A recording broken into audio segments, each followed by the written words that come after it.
Welcome back to another Askari Cast. My name is Rod Van Blake, author of the Ancient Illumination series as well as the Unbonding Chronicles, and I am joined once again by Jordan Purnell Jackson. Hey, everybody. He is a graphic artist and illustrator, creator of Eve of Insurrection, Eve of Reclamation. He has a STEM comic series called Grown in the Garden, and he is also the illustrator on Ancient Illumination graphic novels as well as Young Barney Chronicles comics. And we are also joined by another artist, Jocelyn Short. Hello. She is a creator of Bearers and does lots of awesome artwork for a bunch of different creators. She does some cover work for other people. As I usually state, when we upload this episode to Spotify, there will be links in the description to all of our websites if you are at all interested in any of our creative endeavors. And today we are back again finally to talk about X-Men 97. We're picking it back up.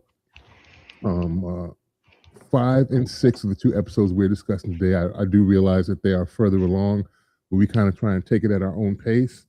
So spoiler alert, if you have not watched that far, I know I've been trying to kind of avoid social media as there's been a bunch of memes and conversation around. I'm assuming Nightcrawler is whooping some ass later on. I've seen the memes, but I don't know the context yet. So we're going to stick within the frame of episodes 5 and 6. Which is Weapon X Lives and DVDs, episode 5, and I think Danger.exe is the title of episode 6. You guys ready to go? Yes. Okay. So we open up with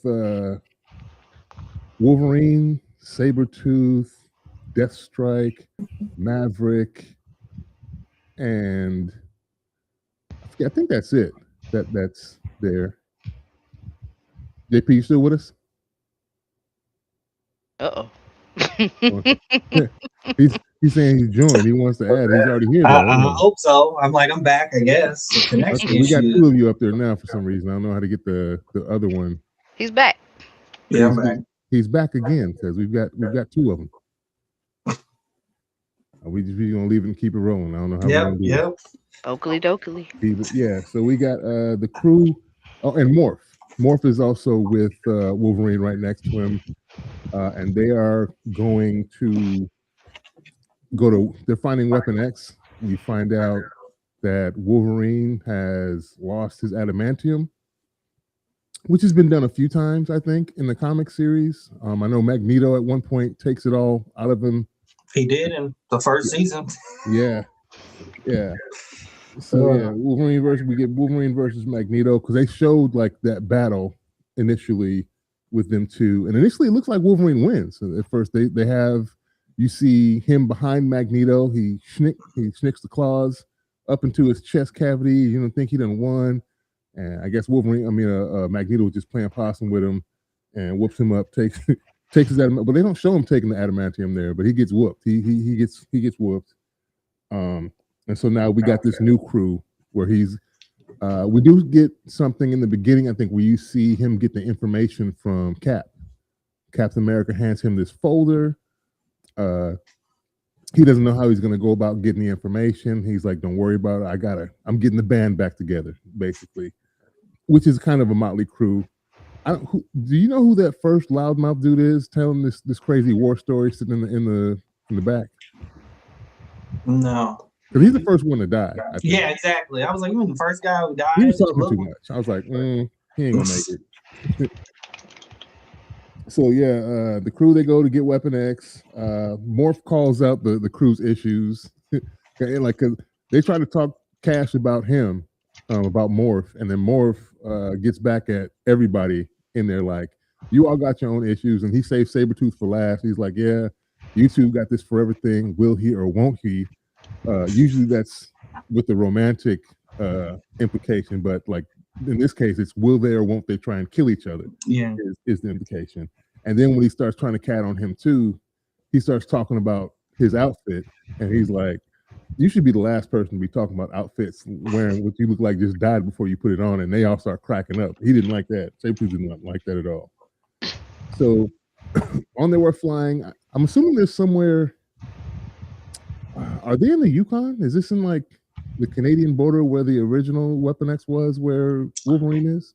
So it is kind of snowy. I didn't. It was very. I know this was very snowy, but that would be on brand. Yeah. So they go out there, and these crazy looking green things start flying into the ship or whatever that they're flying in. They end up crash landing.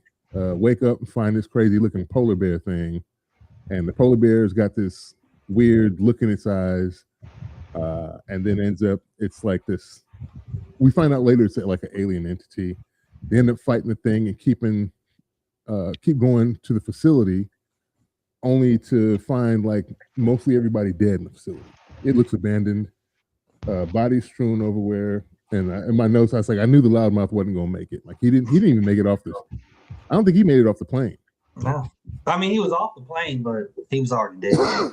Yeah, they bicker through the facility, and everybody's kind of getting suspicious of Wolverine's motives because he is being kind of shady the whole time, walking around and not telling everybody exactly what they're doing. I noticed that Deathstrike questions Morph a lot about what he wants, and she keeps calling him Tomo, and he picks up on it like later on in the story. He's like, "What's this Tomo stuff?" And she basically compares him to this yokai that can shift shape, but he in service to a samurai. I'm guessing in this story, Wolverine would be the samurai that he's in service to, and he'll do whatever it is, to be a faithful servant to Wolverine. Sabretooth makes hints at that being the thing, like basically, are you this guy's pet? Or are you with the team? Like, what's your purpose of being here? They find evidence and experiments. This little weird alien species is flying around and attacking them. Got some hive mind. And they also find a Dr. Cornelius, which I guess is the one that was a head of, or one of the heads of Weapon X experimentation. They find the said DVDs in the facility with everybody. Wolverine has they permanently placed names of things they experimented on. They also find what's our boy's name? Omega Red. Mm-hmm. Find Omega Red and that giant tube. Yeah, just in like cryo sleep. He's just suspended animation in this liquid. He's sitting in there. And people are getting messed up. Maverick too. He was being too loudmouth too. Maverick, the dude with the gold stuff and the guns, he gets messed up, and he don't make it. Wolverine gets turned. That was crazy when it happened. I was like, oh no, not Wolverine. Yeah. He can regenerate. This is a problem. What did you guys think about the horror aspect to this with the creepy aliens running around chasing them throughout the facility? For me, I enjoyed it. It was very much like Monster of the Week. I don't know. That's why I kind of like. I do kind of like the return to the kind of Monster of the Week style, where we have these kind of random adventures. I mean, it's a callback to the kind of traditional storytelling we would see in like your Transformers, your G.I. Joe, where we have these characters going on a random mission, and it's almost like it's a slice of their life, but it may not call back to anything particular later. So I thought it was a nice, just a little venture into horror. So I think they did a really good job with and also reference to Deadpool, with how they have this task force-esque type group. Yeah. Or Suicide Squad. That's what it reminded me of Suicide Squad. Suicide Squad. Yeah, Suicide Squad type group. And it was funny when Homeboy died in the beginning. I was like, gotcha. I was like, cool. But no, the horror, when Wolverine got transformed, I was like, yeah, it's up, guys. I don't know how y'all are getting out of this one. Yeah. It was too much. It was too much bad stuff happened. Mega Red showing up. I was like, I know he's powerful. I didn't read the comics like that. I just knew y'all were clearly scared of this dude when he popped out the tank. So I was like, it's gonna be a problem. What do you think, Jocelyn? No, I agree. I mean, this episode to me kind of felt like filler, but not in a bad way, Okay. Good filler. Just because I felt like what was going on here wasn't there was a bigger main plot, and this felt like kind of separate. Yeah. But I did like the monsters. Like it was fun. I thought it Yeah. was fun. It was obvious. It's one of those horror movie scenes. Obviously, stuff did not go right. Like you see the body strewn over all over the place. They run into.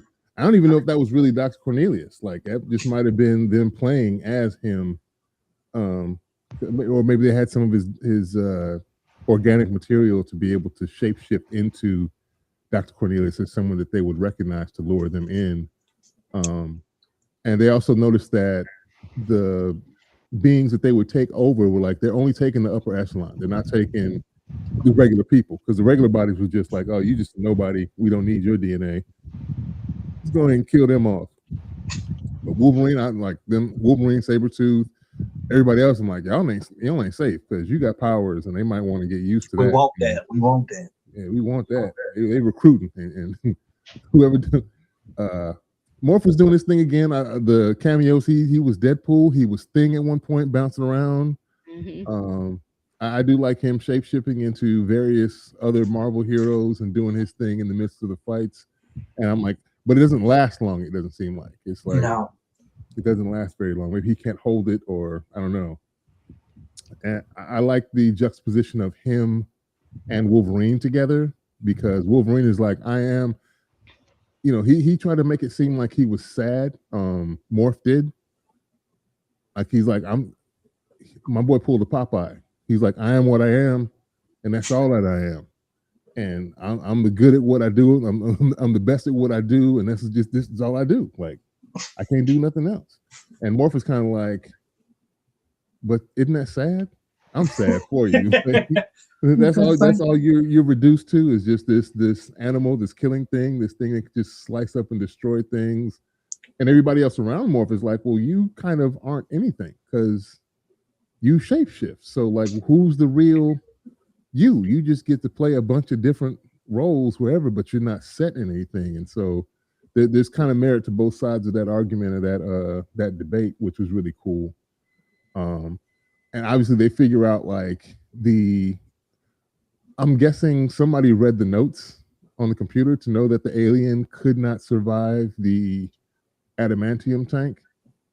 And that was the reason, that was the method for which they save Wolverine towards the end is like, if we can get him into that tank, number one, someone else pointed out like, oh, we're just going to give him what he wanted. And he's like, yeah, because that's the only way we can kill the alien thing with them because they would kill him, they would preserve Wolverine, and then he would get his claws back in the in the long run. So they end up doing that, throwing him in. They had to lure him in there. Meanwhile, this whole time now, Omega Red has gotten out of his containment, and he's just destroying these things left and right. And he's like, "I'm gonna kill all y'all." He's like, "It's not just these things I'm getting." I'm like, "Yeah, we." And then he made some comment like he was gonna let them take over. Like, well, we could just let this species have the Earth. And I'm thinking like, well, where are you gonna live then? Right. What sense does that make? What's the end game if you're gonna let this alien species, this hive mind, take over the planet? It's just gonna be you and the hive mind left here. I'm like, that don't make no sense. But he maybe sitting years and years in that tank, he loses all sense of logic, and maybe it didn't need to make sense for me. It just at the time it made sense to him. I did like this episode. The action was cool. The back and forth between the various characters was cool. Animation has been great. I'm appreciating this series more and more, mostly because I think I talked to y'all about that. It kind of fills a gap in my nerddom. I mean, because I I'm dating myself, but went off to college. My freshman year of college was 97. Wow. So, yeah, it's 93. So yeah, Wow. No, excuse me, 93.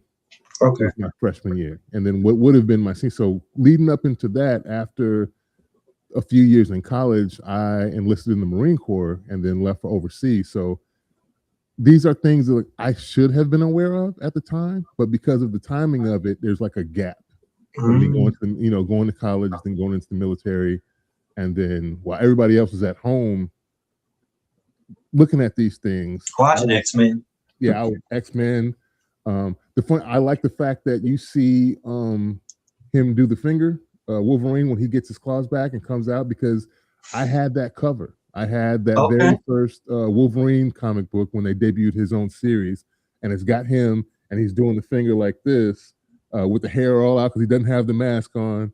That was dope. I like that callback. So I'm enjoying it a lot. The next episode got pretty crazy to me. And I'm not familiar. And this was danger.exe. We're moving into episode 6, unless you guys have more to add. Sure. The only thing I wanted to mention, so episode 5 towards the end, Mhm. because Wolverine he gets taken over and then like morphed. Is this when he changes into Jean Grey? And That broke him out of it yeah, temporarily. I loved that whole moment, like all that stuff towards the end, Yeah, because I was like, oh, he's got it yeah. bad for him. He tried. You know, he tried it initially with Scott, and Scott didn't work. He Of tried it course, with God, you know, Sapphire. Scorch Of God course wasn't not. gonna work. It's always gonna be Gene. That's his foil at the end of the day. Where But are you, Morph's soldier? got it. But Morph's got it real bad. Like Yeah. there's a queer dynamic here that's happening. Oh, Yeah. And Oh, I that's the just wouldn't thing be that's going on with Morph? surprised. yes, Okay. Wouldn't yes, be surprised. I felt yes. it. It's Yeah. I was like, oh, there's a big torch that one is holding for Wolverine, and I felt so sad, you know. So, and I think Oh, Wolverine knows it, but Yeah. it's he He's can't. gonna ignore it. He ain't gonna. Yeah, there's it can't do, so it's I felt it and I was like, "Oh man, Yeah. dang. Morph, That's you got to move you gotta on. move With on. this." Yeah, you gotta So, move on. Say that that's a you're not gonna weird be. one though. That's a really mainly because like Morph can transform. I mean, he can. He can be well, anybody. I think but he can't be who Wolverine wants. Okay, Ah, I got you. I'm sad. Yeah, It's kind of sad. Sad. he can That's transform sad. physically into anybody, but That's emotionally, sad. he can't have who he wants. Yeah, Oh, yeah. You So yeah, know?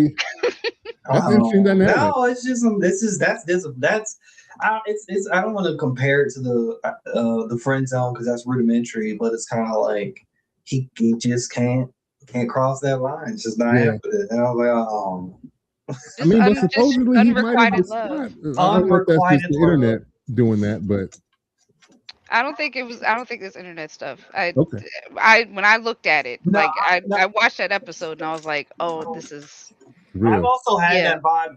Also had that feeling about Morph's character, like he feels very queer coded. Hmm.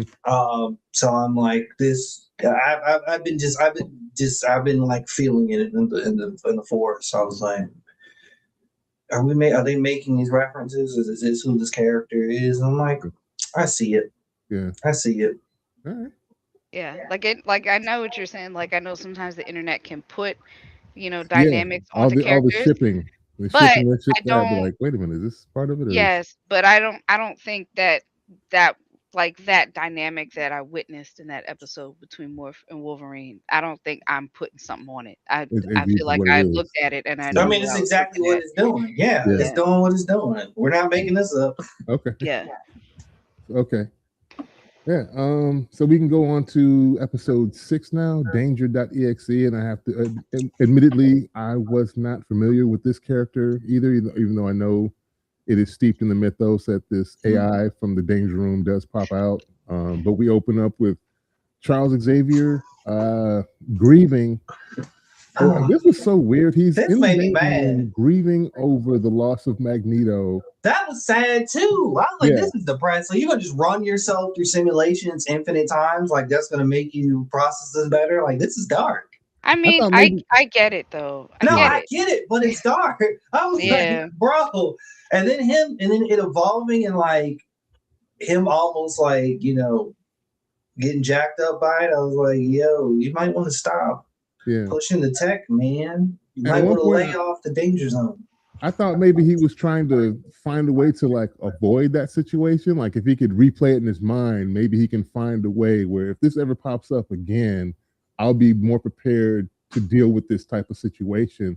But no, he's just this is just flagellation. He's beating himself over the head over and over again with this situation. Yeah. Just Is trying to his see way if of there was a way to like if there was a way for him for this to not happen. Like if he could see Yeah. another way, yeah. I mean, it's not going to make him feel better, But, Right. like, I think either if even if he was to find another way, it's like, what are we gonna do? Yeah. You know? It's And funny because it feels like that's how it's probably started for him, but it most definitely felt like this form of torture after a while. Because I'm like, bro, you keep running through the cycle Yeah. constantly, and I'm like, dang, Yeah. yeah. And I dark had no idea how this darkness. was always going to play out as we see him basically going through the situation repeatedly, repeatedly, repeatedly. And then we cut to Polaris. Was it? Is she with X Force? Is that who's the Yeah. group Mhm. that she's She with? was cutting ships in And half. they It was are, great. Mhm. I guess she was Mm. confiscating like a weapons cache that some group of mercenaries had on these boats. And they start talking cash money to her, and she basically confiscates the ship. They start shooting at her, and then she's like, "Oh, word! That's how we getting down."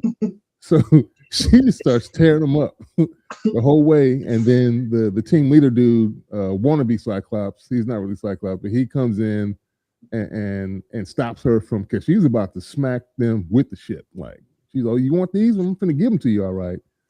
And so they're this like I guess the political trappings of the group. It was a bad look for them as the mutants, supposed to be taking care of everybody, and here you are about to just execute these dudes. But I'm in my mind, I'm like, but they was doing bad stuff. Like they clearly have weapons that are contraband that they're not supposed to have, and who knows who the hell they're giving them to. You didn't confiscated the ship. They started opening fire and talking crap to you. What was you supposed to do? Just take it?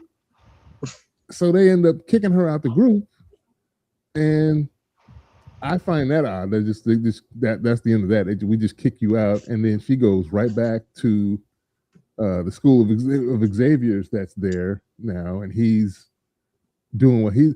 It kind of trips me out. I don't know how y'all feel about it. How accepting the mutants kind of seem to be of each other after you've done some pretty heinous stuff. Um, I mean, I get it. Like, Um, because it's kind of like at the end of the day, I feel like if it's literally them against the world. That's kind of what it always yeah, ends up back to. Um, it's either they side with the world to try and get some leverage, but at the end of the day, it always ends up them against the world in yeah, some but there regard. is a too but far, in my I opinion. I agree, but I this is agree with This you. is Charles though. Yeah, This is he's but it's supposed not. to be No, the it's not pinnacle of just Charles. well, Everybody's it's giving this woman hugs and love. As soon as but they, you got to oh, understand they're all a reflection of the yeah, school. Like yeah, they're all a section of Charles' values. So it's like, of course, they're going to take her back in, um, Also, because like she's sorry. being discarded. Oh no, she's just being discarded. Like they all come from the similar experience of being discarded by society. So I guess they're just like, hey, welcome Yeah, back in very cartoon fashion. Welcome back yeah, yeah. yeah, or I cult also feel fashion. like none of them listen to each other. So like nobody listens to anybody for real. And so I just feel like maybe and this could be me putting this on these characters, but I just feel like maybe at some point it's like, all right, we just accept like we be trying to work together, but all these characters are extremely headstrong and independent and they're just gonna do whatever they're gonna do. And so it's like whenever they come back around, they're like, hey girl, welcome back. It's like a family. It's like a You know, toxic family. Be like, yeah. it's I Uncle get, Charles. I'm I not get, saying it's okay. I'm not saying that's how it should No, be, but it's a but I'm just saying I get it. I get all that. My problem is it's often to the detriment of the group at large, though, I because agree with you. But Magneto does some crazy stuff and they just accept it. They get trapped out in a different timeline and they have a way to get home to the timeline. Here come Magneto with the side quest that ends up the group getting in more trouble and him getting dead I agree because with he's just you. doing what he do. This is what we talked about the last time, Yeah, when it was just the two of us, because I was like, no, I feel like this is the part that annoys me the most is that people, everyone doesn't prepare for that particular contingency yeah, of everybody just going rogue and doing whatever they want to do yeah, when they decide, when they decide the planet was established doesn't work for them anymore. yeah, Like they don't account for everybody's like rogueness, yeah, everybody's like, like F it abilities. That And I'm like, this is how we end up in all of our problems. Is no one's listening, and everybody is just like, man, whatever. I I I'm 86 in this entire plan, this yeah. entire thing. Well, yeah. Not only that is like there is no happy medium. We don't gradually welcome you back in. We just engulf you back in, and we're gonna sit you in the danger room with these kids that have now arrived. The new set of mutants with Bishop is out there training these kids, and all of a sudden, hey, kids, how you doing? This is Auntie Polaris. She used to be with the crew. She defected. Now she's back, Back. and now stuff I goes will say, AWOL in the danger She's room. There's a back. kid that damn near dies. There's a I, kid I that has will, no jaw, and I don't understand. I don't understand what I'm visually looking at. The one kid that has no jaw, but like this giant fire triangle. I don't know what's yeah, going on. that was Yeah, Fire crazy. beard. I will say she did get bopped up as soon as she got in there, though. yeah, she did. Mhm. She got pieced up. Yep. Yeah, she gets pieced up. Danger, the AI takes on her own persona and body, starts attacking because she, I don't, they call her Danger. I call her DTM, doing too much. Like, you're not programmed to do what you're doing. You're doing too much right now. We didn't ask for none of this. This wasn't a part of the program. You're going off on your own tangent. Hey, man, now I think about it, you fit right in with everybody because that's just what happens around here. Damn. Somebody just be doing too much. And so, yeah, she's doing too much and she's whooping up everybody. I like how they show Bishop's power set, how he can transform. Because initially, when Storm comes in, when the kid needs to be resuscitated, he becomes he becomes a clear. Yep. Through Storm, he's like, hit me. And she hits him, and he hits a student to try and resuscitate them. They get him on the stretcher. Hell breaks loose. Danger start. Yeah, she does mollywop the mess out of Polaris. She just get boobopped all over the place. And it's annoying because I understand like you don't want to be your dad, your father or anything, but I'm just gonna hold back. I was like, all right, you can't. You Yeah. got to move through this. So I'm fine. This is gonna be her arc during this entire episode. It's like, okay, someone's holding back. Inadvertently, that becomes Charles. Charles is teaching again. You got to embrace your other side. Like, Charles is laying on the ground. He thought he was doing some slick stuff with his chair. Danger and Bill. This man always ends slid up. out the chair. It was cool, but I'm like, what are you doing, Charles? Like, This you is- don't. Oh, He is the God. most floor-bound paraplegic I've seen. He's always rolling around on the ground. Every episode, getting yoked up. His legs are just dangling, chucked over here. He's hiding behind the debris. It's really like through. Yeah, it became a Rocky moment where he just had to get it together, Rock. Except for that's not Rock; it's Polaris. You got to accept your daddy, accept your powers, be who you are. right, and then charge up on it. I was like, come on. Yeah. Adrian. Yeah. She finally, she finally defeats Danger, but we know Danger's, it's a program, so she's probably somewhere. There's some residual code left in the Danger room, probably for her to reanimate herself at a later date. But that wasn't the stinger. The stinger was when we finally go back to Apocalypse, and he's reanimating a body, I'm assuming, to make one of his. Well, you know who? And at the end, we see it looks like Gambit. I mean, we saw them cards. Yeah, the cards, the dark cards that come floating to him. We see the little headband, the reddish hair kind of sticking up, but it's darkened like a silhouette of him. So I'm assuming this is the Horseman version of Gambit. That's going to be one of Apocalypse's 4 horsemen. So that has some implications. I don't know. So he didn't die at Geonosia then, or there People were was enough saying of him that left over for giving Apocalypse some material to work with. Yeah, people were saying that last season when he died. That's why I knew it was going to happen because it's based on a comic, right? I think Run, he right? did die because I Yeah, feel he like died. No, he was dead. no, but I think it's from what I understood. I thought it was accurate to the comics that he is dead and Dead. that Yeah. he that Apocalypse takes him that way to yeah. Yeah. See, that's gonna be interesting. We got Gambit back. see if he's gonna make a name for himself up in here. Oh man, I can't wait! I can't wait to see Channing Tatum again in Oh Wednesday. my god, That was amazing. That's it's gonna be good. It's gonna be good. See, I hope he says it too. again. You want a rerun or you a different Yeah. version of I it? need him to say it again. He's gonna say something in that accent. I don't know. I just want him to say anything. I don't care. And he gonna say something crazy. I'm looking Just forward to it. anything. Him fighting Shang-Chi, and he gonna say something. He gonna say that's something right. Creole. He Yeah. gonna say something random. Like what? It'd be so perfect. I'm so The action excited. again was dope. Like, I can't wait to see these next couple episodes. We got 3 more, right? 3 more Yeah. episodes is 9. That's a It's weird 6. number to end on 9, but Yeah. yeah. So yeah, it'll be cool to see what happens at the culmination of this. And I like I said, I've been seeing stuff online. Apparently, what my boy Nightcrawler just putting hands and feet on everybody, boop-bopping them all about. And it's funny too. I hear. It is. I'm Oh, you caught up. seen it? I'm caught up.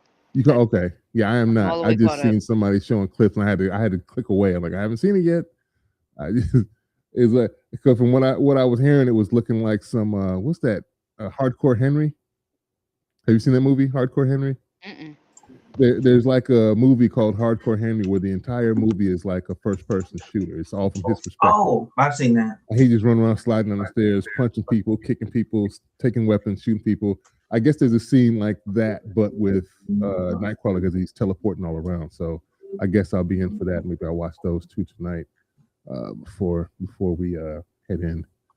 But man, I appreciate you all taking the time out of your days to discuss these things. Next time we get back together, I think we will discuss episodes. Should we do 7, 8, or 7, 8, and 9? Since it's I think we should do all 3. All three. Yeah. Okay, got it. As well. Well, you Yeah. heard it here. When y'all see us next week, we'll be ending the X-Men 97 series with the final 3 episodes, and we'll figure out what else we want to talk about. Like I said before, there will be links in the description to all of our websites if you are interested at all in any of our creative endeavors. And we appreciate the time you took out of your day to listen to us, and we'll see you all next time. Peace. See y'all.